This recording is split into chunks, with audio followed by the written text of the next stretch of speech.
सुनना अपने आप में सजगता का एक ध्यान है। सुने और लगातार उसे भी स्मरण रखें जो सुन रहा है। सुनने वाले का स्मरण भी रखना है, तभी सजगता का ठीक ठीक बोध होगा। एक मित्र ने लिखा है, सजगता और स्वप्न साथ साथ नहीं हो सकते, ऐसा आपने बताया, लेकिन क्या रात की नींद में जो स्वप्न हम देख रहे होते हैं उनकी गुणवत्ता पर भी सजगता का कोई प्रभाव पड़ता है? एक व्यक्ति अपनी जिंदगी में बहुत लंबा समय रात में सोते हुए बिताता है। इस नींद में एक लंबा समय स्वप्न देखते हुए बिताता है। स्वप्न सचमुच में क्या है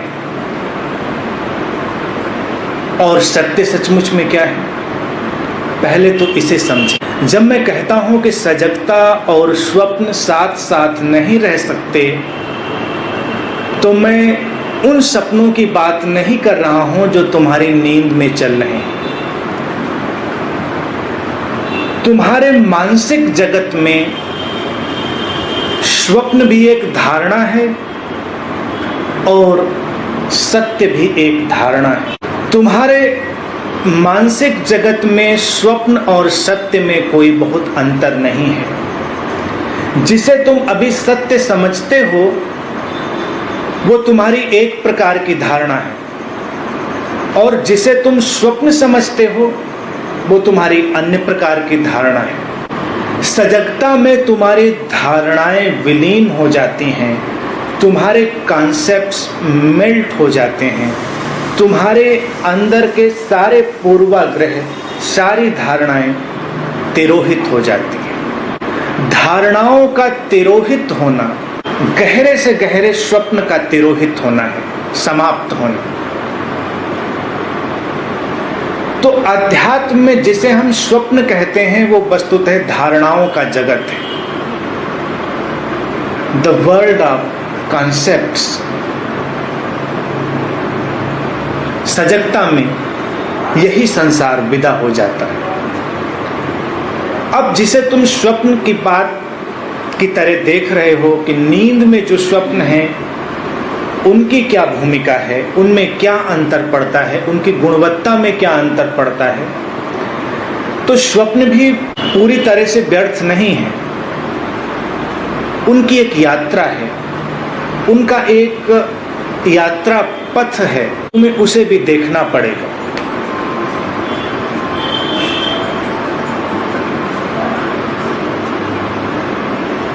सामान्यतया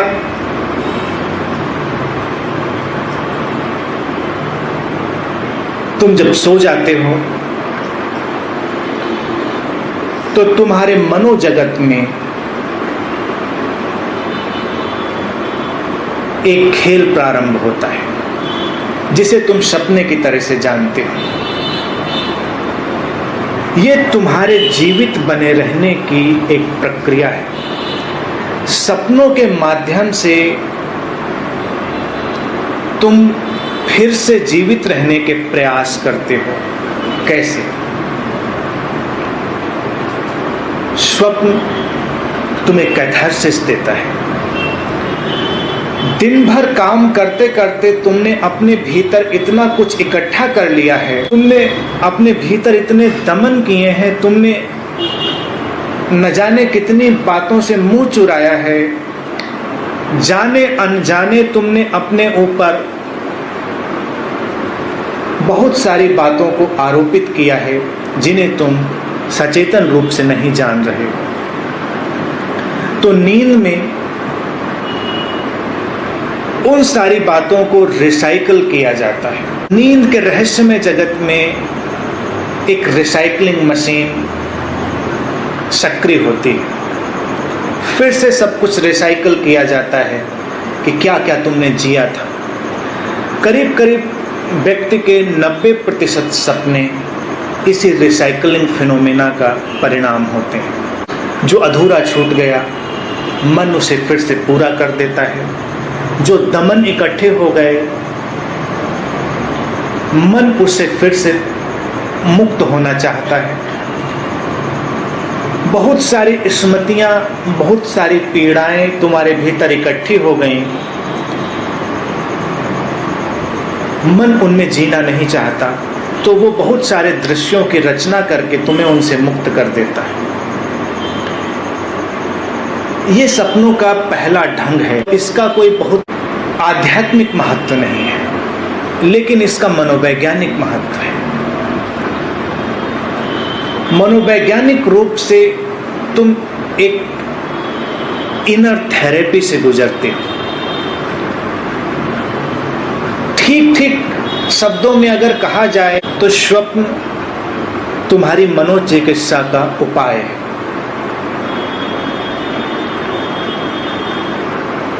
तुम स्वप्नों से गुजरकर अपने आप अपनी मनोचिकित्सा को सक्रिय कर लेते हो। लेकिन जब तुम सजगता पर काम कर रहे हो तब केवल एक ही तल काम नहीं करता। सजगता के अभ्यास में और सजगता की समझ में तुम्हारा मन एक नई यात्रा पर जाता है। तुम सपनों के भी कई तलों को अनुभव करते हो। अब पहला तल जिसकी मैंने बात की वो काम चलाओ है। वो तुम्हारे लिए ऐसा ही है जैसे तुम रोज स्नान कर लेते हो और अपने शरीर पर जमी धूल मिट्टी से मुक्त हो जाते हो। तो पहले प्रकार का सपना भी तुम्हारा एक आंतरिक स्नान है। तुम अपने भीतर जमा हो गई धूल मिट्टी से, भीतर जमा हो गई गंदगी से मुक्त हो जाते हो। समस्या तब हो जाती है जब कोई उसी में अटक जाता है। अटकता व्यक्ति तब है जब वो ध्यान पूर्ण नहीं है। ध्यानी व्यक्ति की एक नई यात्रा होती है। वो और गहरे तलों में प्रवेश करता है। दूसरा तल छोटा है, बहुत छोटा है, लेकिन वो तुम्हारे अचेतन को सक्रिय करता है, महत्वपूर्ण है। अचेतन से तुम्हें बहुत सारे समाधान मिलते हैं। अपने बारे में तुम जो नहीं जानते रहे हो, तुम जो अपने बारे में नहीं जानते रहे हो अब तक, अचेतन की सक्रियता के माध्यम से स्वप्न तुम्हें उसका ज्ञान दे देते हैं। तुम कुछ ऐसी चीजें देखते हो कि अपने बारे में अंतर्दृष्टि पैदा कर सकते हो। तुम्हें उन पर ध्यान देना चाहिए।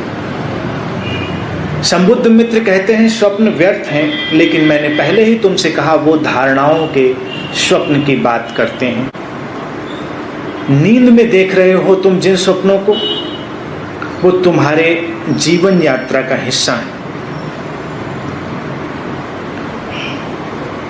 तो दूसरे तल पर जब तुम्हारा अचेतन सक्रिय होता है तो तुम्हारे लिए नए नए द्वार खुलते हैं। कोई व्यक्ति अपने को कुछ मानकर बैठा है, कोई व्यक्ति अपने को कुछ मानकर बैठा है, लेकिन जब तुम्हारे अचेतन से इशारे आते हैं तो वो तुम्हें स्पष्ट बताते हैं कि तुम सचमुच में क्या हो। किसी ने अपने को संत मान रखा है, लेकिन अचेतन के स्वप्न उसके बारे में बताएंगे कि वो सचमुच में क्या है। और कोई व्यक्ति नाहक ही अपराध बोध में घुटा जा रहा है, उसने अपने को बुरा मान रखा है, लेकिन हो सकता है वो बहुत ही अच्छा हो, तो अचेतन उसे उसकी स्पष्टता देता है। एक ढंग ये। और दूसरा काम अचेतन करता है तुम्हारी बहुत सारी उलझी हुई गुत्थियों को सुलझाने का। तुम्हें जिंदगी में रास्ता नहीं दिखाई दे रहा, तुम क्या करो क्या ना करो, तब दूसरे प्रकार का स्वप्न तुम्हारी मदद के लिए आता है। जिन लोगों के जीवन में इस दूसरे प्रकार के स्वप्न का आविर्भाव होता है, वही लोग बार बार प्रेम में पड़ते हैं, बार बार चोट खाते हैं। क्योंकि जिसे तुम सामान्य तल पर प्रेम समझ रहे हो वो तुम्हारे अचेतन का आकर्षण है। तुम्हारे अचेतन में कुछ छवियां तुम्हारे मन ने तुम्हारी लंबी यात्रा में इकट्ठी की हैं और अब वो भीतर से धक्का दे रही हैं। तो तुम ऐसे लोगों की तलाश में निकलते हो या उनकी ओर आकर्षित होते हो जो तुम्हारे उस अचेतन अधूरेपन को पूरा कर सके। दूसरे तल पर रहते हुए जब तुम गुरु की भी तलाश करते हो तो गुरु से रिश्ता रोमांटिक हो जाता है, रोमानी हो जाता है। बहुत सारे लोग ऐसे रिश्ते के शिकार होते हैं और पीड़ित होते हैं, खुद भी पीड़ित होते हैं और गुरु को भी पीड़ित करते हैं। हालांकि वो पीड़ित नहीं होता, अगर वो सद्गुरु हुआ है तो पीड़ित क्यों होगा, लेकिन थोड़ी देर के लिए तो तुम बेवजह उलझने पैदा करते ही हो अपने लिए। इसीलिए तो कई बार तुम हैरान रह जाते हो कि बार बार तुम उन्हीं गड्ढों में गिरते हो और फिर भी तुम्हें आकर्षण बना रहता है। लेकिन अगर यहां तक तुमने अपनी ध्यानपूर्ण प्रक्रिया को स्थगित नहीं किया है, उसमें चलते रहे हो, सजगता में तुम ठहरे रहे हो, तब तुम्हारे लिए एक और महत्वपूर्ण तल खुलता है और स्वप्न भी उसमें सहयोग देते हैं। वो तल आता है अतिचेतन का, सुपर कॉन्शियसनेस का। अतिचेतन रास्ते पर झलकती हुई रोशनी है। अतिचेतन ऐसे ही काम करता है जैसे आसमान में घने काले बादल छाए हों और बीच में कोई बिजली कौंध जाए और तुम्हें मार्ग दिखाई दे जाए। तो अतिचेतन तुम्हारे भीतर ऐसे ही कभी कभी बिजली की तरह से कौंधता है और जब उसकी झलक होती है तुम स्पष्ट ढंग से अपने जीवन को समझ पाते हो और तुम्हें लगता है जैसे तुम किसी ऊंचाई में उठ गए। संबुद्ध मित्रों के सानिध्य में बैठे बैठे कभी कभी तुम्हारे भीतर अतिचेतन की झलक आती है। उन मित्रों की संगत में जब अतिचेतन की झलक आती है तब तुम्हें लगता है कि हाँ, मैं भी जानता हूं, जो कहा जा रहा है मैं जानता हूं। लेकिन जब तुम उस बुद्ध क्षेत्र से बाहर निकलते हो तो धीरे धीरे तुम्हारी समझ मंद पड़ जाती है, खो जाती है। तुम्हें लगता है कि मैंने जाना तो था, लेकिन वो जानना क्या था तुम्हें यही पता नहीं चलता। और सचमुच में मनुष्य के मन की एक सबसे बड़ी बुद्धि और सबसे बड़ा उलझाव दार्शनिकों के लिए,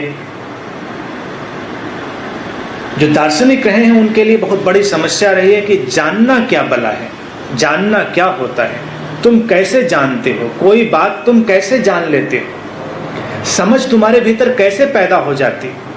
तो यहाँ पर अतिचेतन से जुड़े स्वप्न आते हैं और अतिचेतन से जुड़े हुए स्वप्न तुम्हें तुम्हारे वास्तविक गुरु तक ले जाते हैं। जिस व्यक्ति के भीतर अतिचेतन के स्वप्न आ जाते हैं उसे उसके वास्तविक गुरु की ओर ले जाने का मार्ग प्रशस्त हो जाता है। उसे इशारे मिलने लगते हैं, उसे आंतरिक मार्गदर्शन मिलने लगता है और ये इतना स्वतः स्फूर्त होता है कि तुम लगातार आश्चर्य में भरे रहते हो, तुम लगातार विस्मय विमुग्ध बने रहते हो। ये तीसरा महत्वपूर्ण था जो कभी कभी बिजली की तरह से कौंधता है तुम्हारे जागृत जीवन में भी और तुम्हारे नींद के जगत में, स्वप्न के तल पर भी। फिर एक चौथे प्रकार का स्वप्न है, वो भी बड़ा महत्वपूर्ण है, उसका अनुभव भी महत्वपूर्ण है। वो है तुम्हारे कलेक्टिव कॉन्शियसनेस का, तुम्हारे सामूहिक अवचेतन का, कलेक्टिव अनकॉन्शियसनेस। ये चौथे प्रकार का स्वप्न तुम्हें उस यात्रा का संकेत देने लगता है। तुम्हें बहुत सारी पुरानी स्मृतियां आने लगती हैं। सजगता से भरे व्यक्ति के लिए उन स्मृतियों का बड़ा उपयोग है। जिसे